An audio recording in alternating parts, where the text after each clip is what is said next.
Hello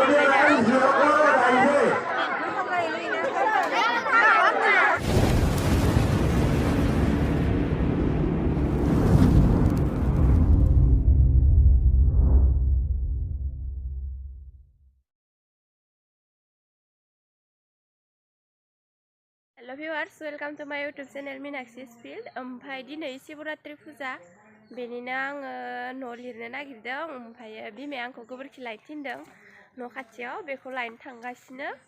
ओमफ्राय फुजा खालामनायफोरखौ आं दायो दिन्थिलांबाय थानोसै। दा आं गोबोरखि लायनो थांग्रोनि र', बेरेफुंजानो खामानि थिनजादों। गगा मोननानै माथोआबो थरायजोबनानै दङ।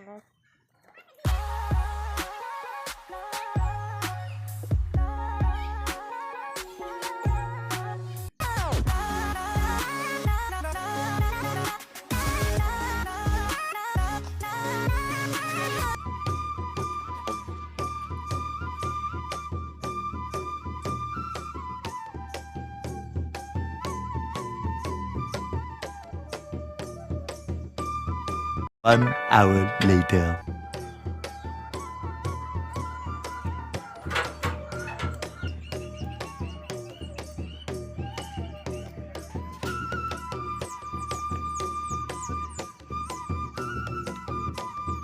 थांनोसै दा नै लाजोब्बाय इयाव गासिखौबो थालिर बिलाइफोरखौबो।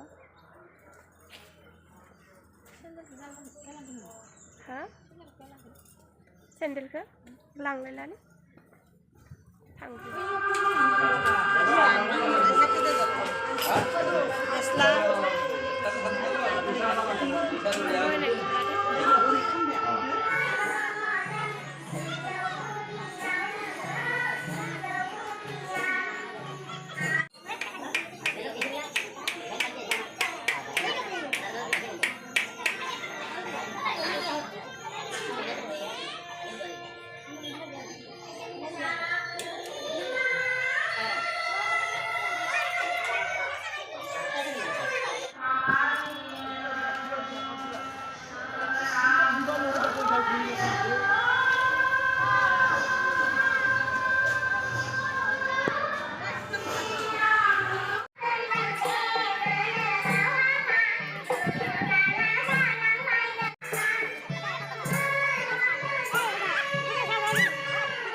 दा थोगिखौबो होबोखांबाय, नै खिरखा गोजा मोनबोबाय। दायो जानो थांनोसै। ओमफ्राय थोगिखौ दा इयाव नाम हमबाय थासिगोन। ओमफ्रायो आर'ज गाबगोन ना, बे आर'ज गाबखांबा थोगि जानो थांसिगोन।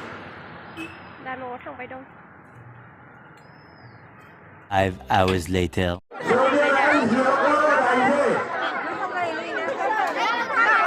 प्रसाद जाखांनानै केसारि जानो फैबाय। गासैनिसिमबो आंनि भिडिअखौ जोबजासिम नायनायनि थाखाय थेंक इउ स' माच। आं भिडिअखौ बेखिनियावनो फोजोबबाय।